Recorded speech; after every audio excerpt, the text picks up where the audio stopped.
Sustainability Reporting Made Easy. Dr. Asif is a senior visiting scholar at Economic Growth Center, NTU, and Director of Circular Economics Private Limited. He is trained in environmental economics and has more than 20 years experience in multi-stakeholder setups working with universities, NGOs, government agencies, and etc., promoting business cases for sustainable development since joining the Green Account Initiative of IUCN World Bank as an environmental economist in 1997. Subsequently, he has worked on economic costs of ASEAN haze, Singapore dollar localization, corporate sustainability, ESG due diligence, sustainable finance, carbon markets, and climate policy with private and public sector clients and collaborators in Singapore, Australia, Indonesia, and Bangladesh. So without further ado, please join me in welcoming Dr. Asif for this final topic. Dr. Asif, please.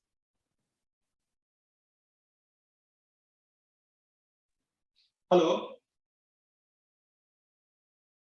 Can you all hear me? Yes, Hello? we can hear you well. Yes, we can hear you well. Okay. Good afternoon from all the way from Switzerland. And so it's morning here, so it's good morning from my side. And good afternoon, everybody who is in Singapore and in that region. And thanks for your kind introduction. With that, I think I can go straight to the slides. Do I have the control of the slides? Yes, you do. Okay. Where is that?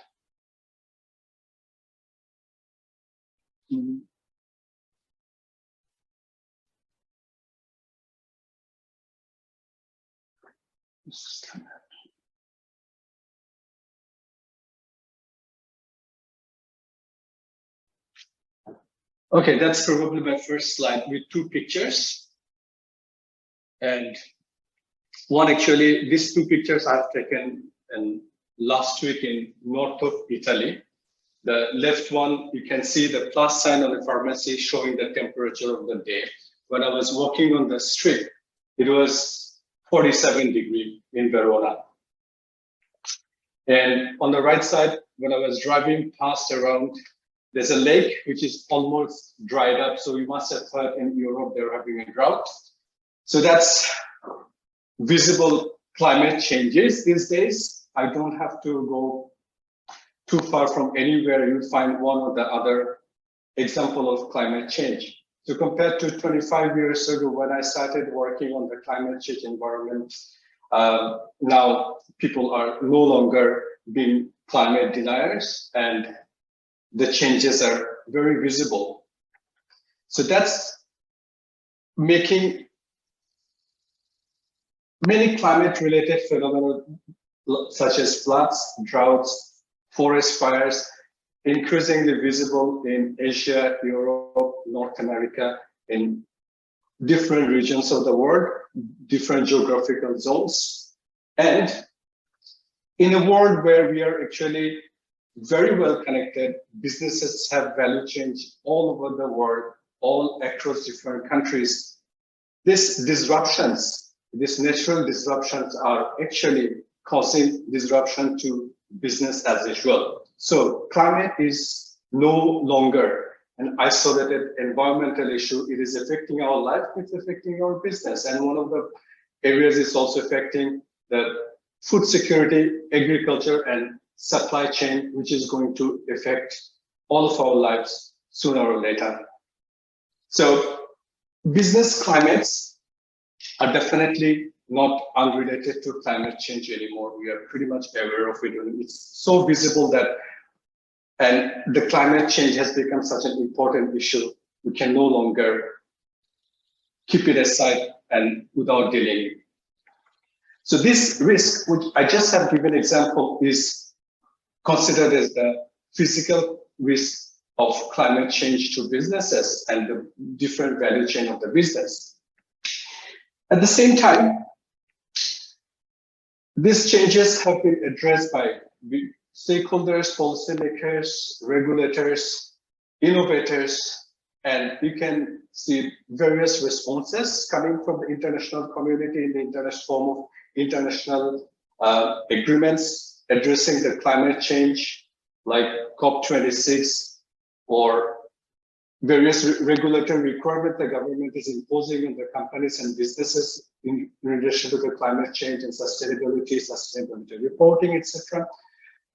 And at the same time, we have seen that carbon market in ASEAN is growing.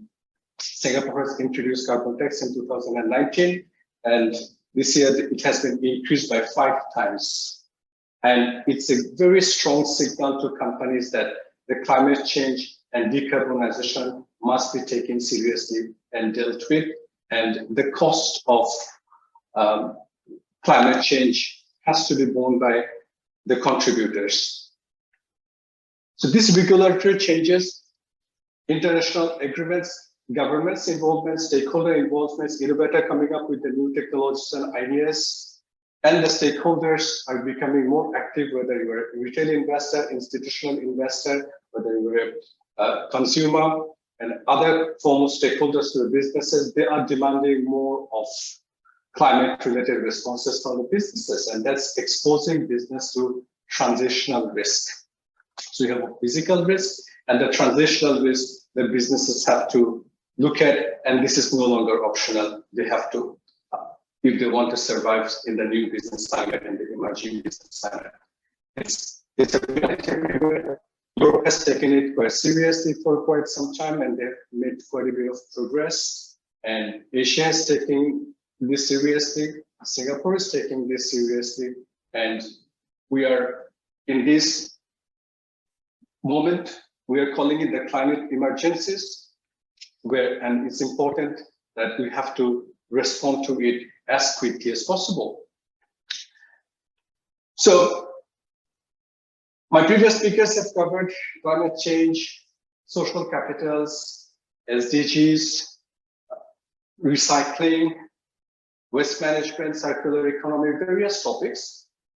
So all topics are basically very interrelated.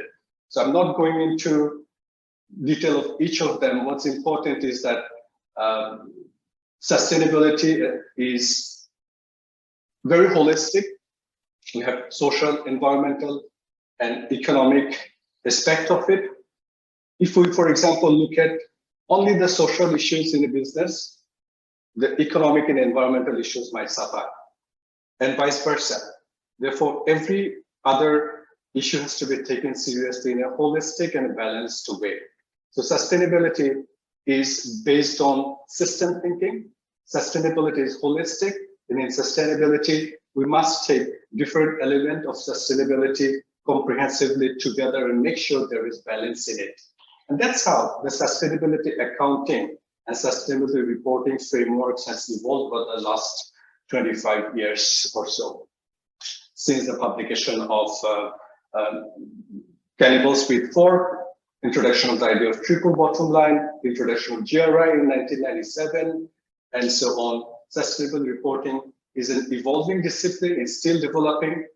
And in Singapore, over the last 10, 12 years, many listed companies have started preparing and presenting sustainability reports. In 2016, SGX has actually made it report or explain basis so that every company has to either report their sustainability position or they have to explain why they couldn't do it. And of course, 2019, that carbon tax has been introduced. So sustainability reporting has started quite some time ago in Singapore, also in other ASEAN countries. Predominantly, this sustainability requirement has been these days for 2 drivers. One driver is regulators, whether it's the stock exchanges and governments directly and indirectly driving sustainability and sustainability reporting in the various areas so that companies have to address the compliance issues.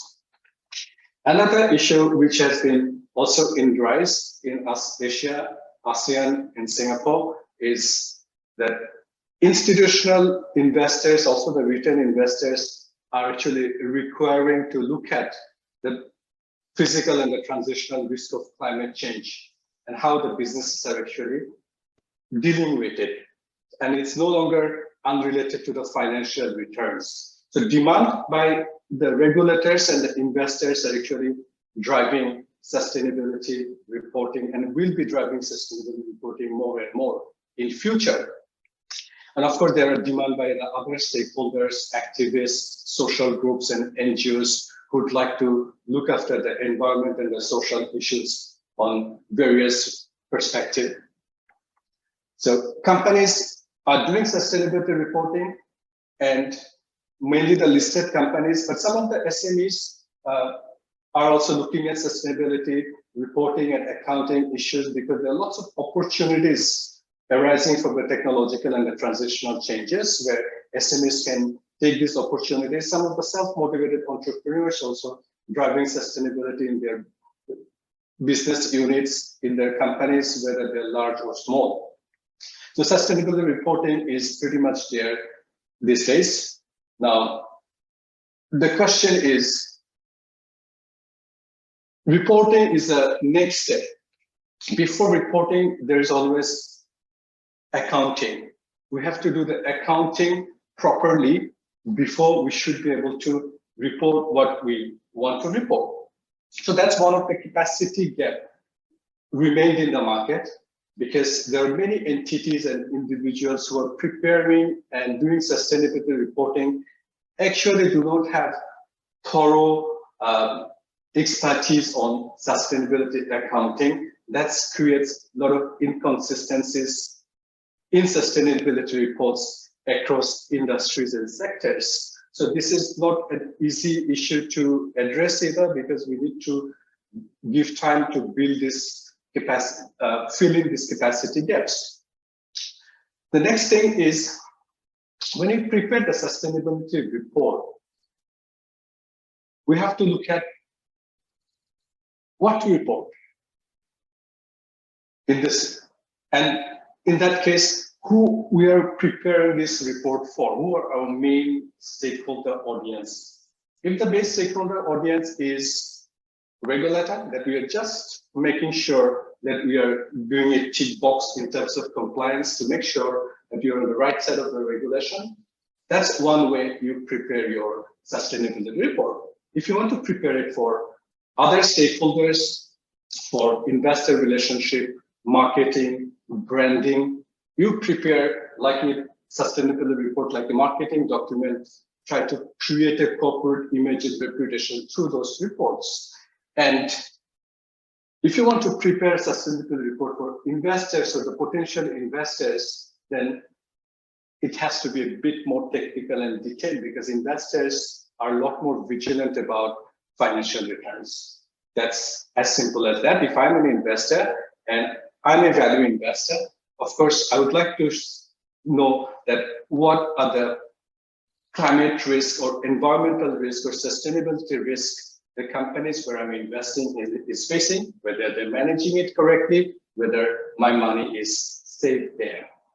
So if you want to prepare a sustainability report for investors, it's investor driven, it has to be more detailed and more technically sound to make sure that investors can actually prepare or take informed financial decision based on your sustainability report.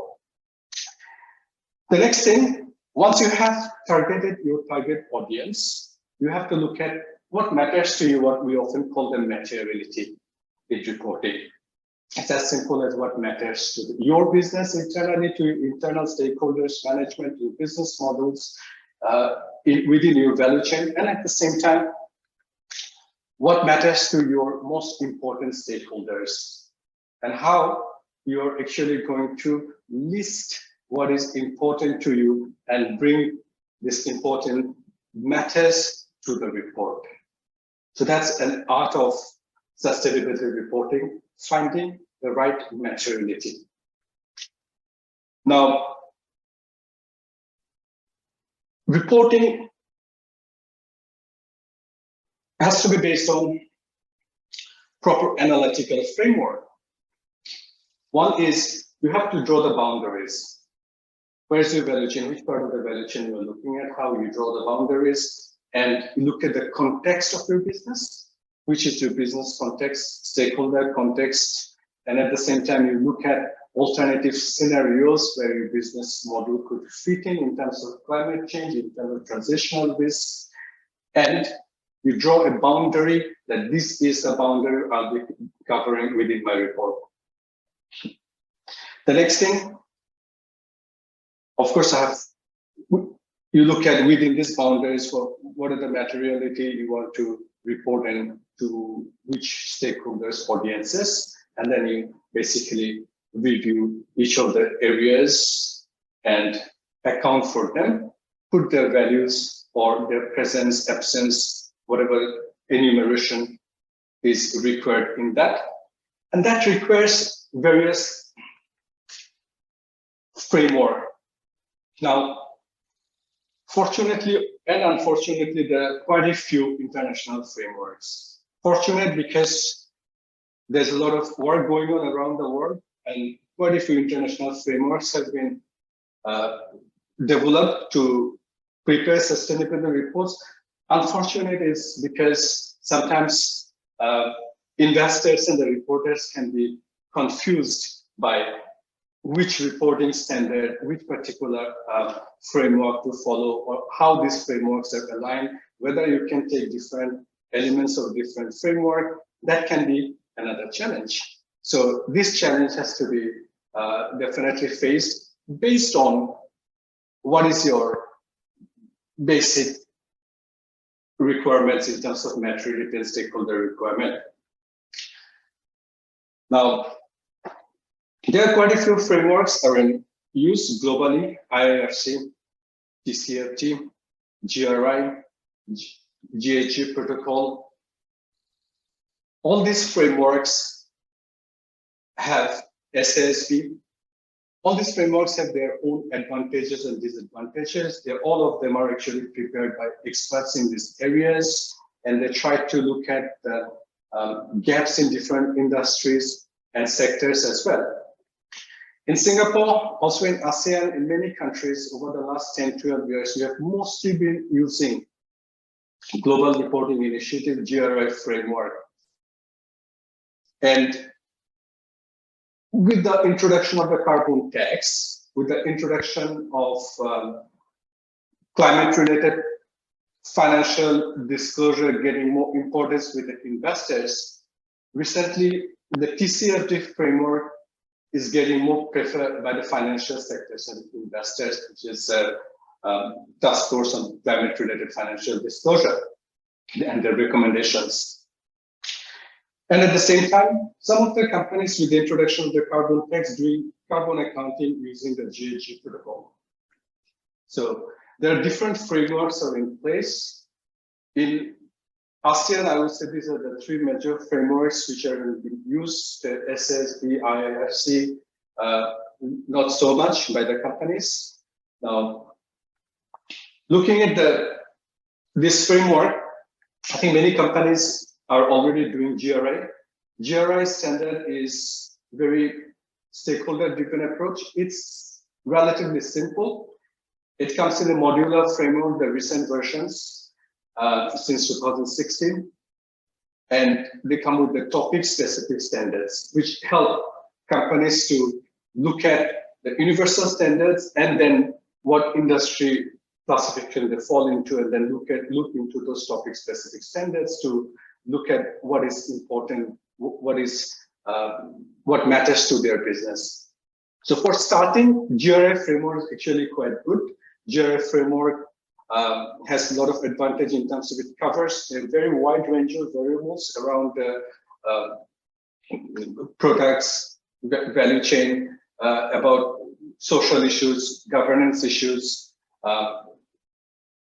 and you can actually, from the big bucket of variables, you can choose what is important to you and what you want to report.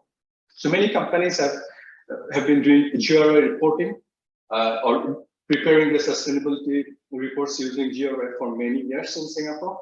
However, there are certain disadvantages of the GRI because it does not really takes you closer to numbers. It's more based on narratives. If you want to do a proper sustainability accounting, do a more detailed valuation of the impacts you are facing, you probably won't see a lot into this framework. So in recent times, SGX has actually come up with a couple of consultation papers last year, and they have they're suggesting, especially for listed companies and from the investor and the investors and the company side, to look more into the TCFD frameworks and standards. TCFD framework was introduced and actually developed by Financial Standard Board, and it's more for the financial sectors and the investors.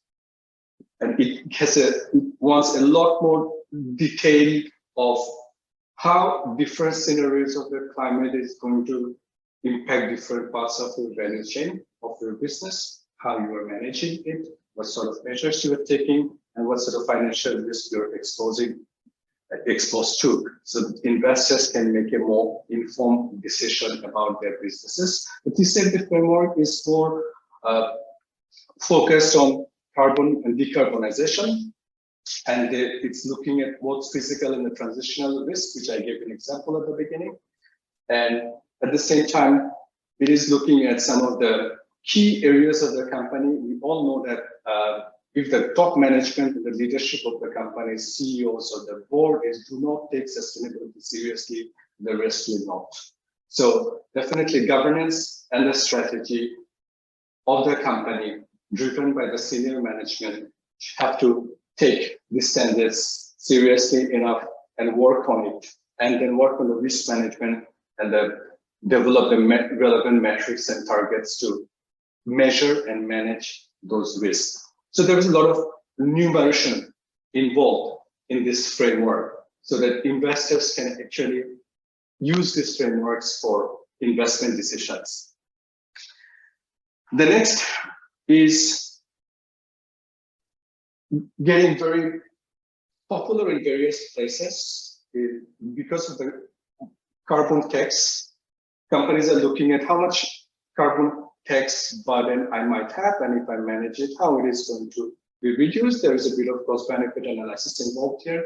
They're using GHG Protocol. GHG Protocol was introduced by World Resources Institute and the World Business Council for Sustainable Development, and it has a bit more technical detail on how you can actually account for the impacts of carbon emission, the total amount of the carbon emission throughout your business chain. So there are different boundaries of analysis. What's happening within your business? What's the emission you're having within your business is going under scope 1, and what's your indirect emission from the emissions you are buying, because emissions you are causing by using certain sources of power and utilities to scope 2, and then going much broader into the value chain in the scope 3. So you have a different boundaries of analysis, and they have specific methods attached to it to value the amount of carbon emission you are causing, so that you know how many tons of carbon emission within a year or within your production cycle or within your product cycle you are causing.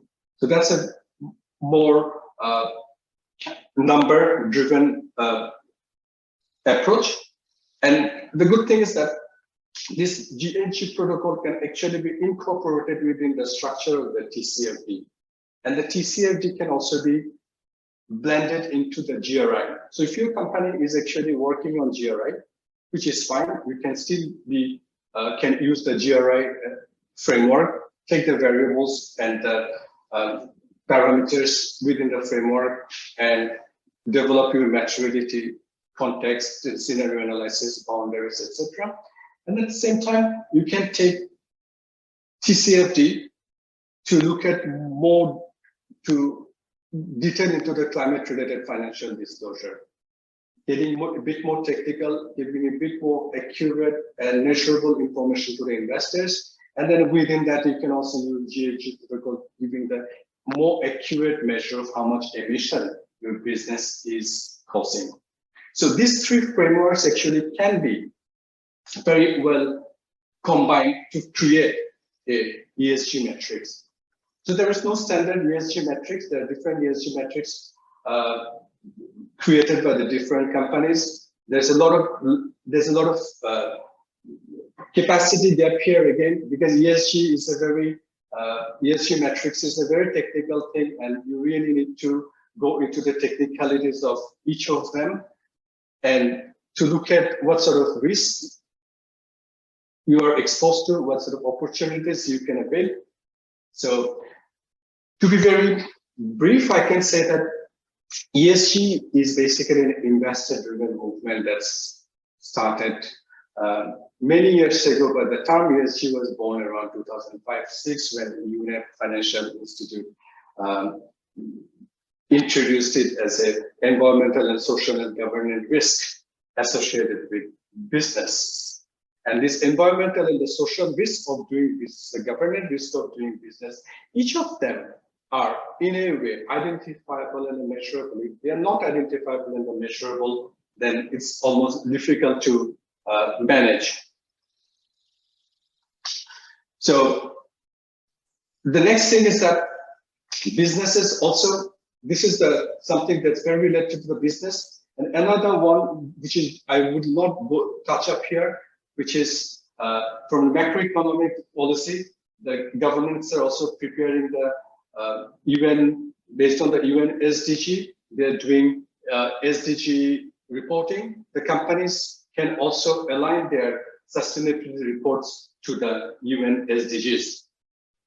Okay, so that's basically my introduction to the ESG reporting, because ESG can be actually is a more complex. You can combine multiple frameworks to prepare an ESG metrics suitable for our investors. I will conclude my speech very quickly, having two notes on sustainability accounting. As I said at the beginning, without having a proper accounting, you cannot have a proper reporting. Although we have a various accounting standards and frameworks, but within that, we need to make sure that we use the social and environmental changes caused by the businesses and the impacts that's caused by the business. And there are actually a good deal of valuation methods available for that. And I think, yeah, I'm not going through the cost-benefit analysis of how each methods are done, but these are doable. Many countries are doing it. We have not started doing it in this region of the world, but we can soon hopefully do it. So with that, I'm concluding my introduction to the ESG metrics. So I'm open to any question and answer. Okay, thank you so much, Dr. Asif, for your very insightful sharing.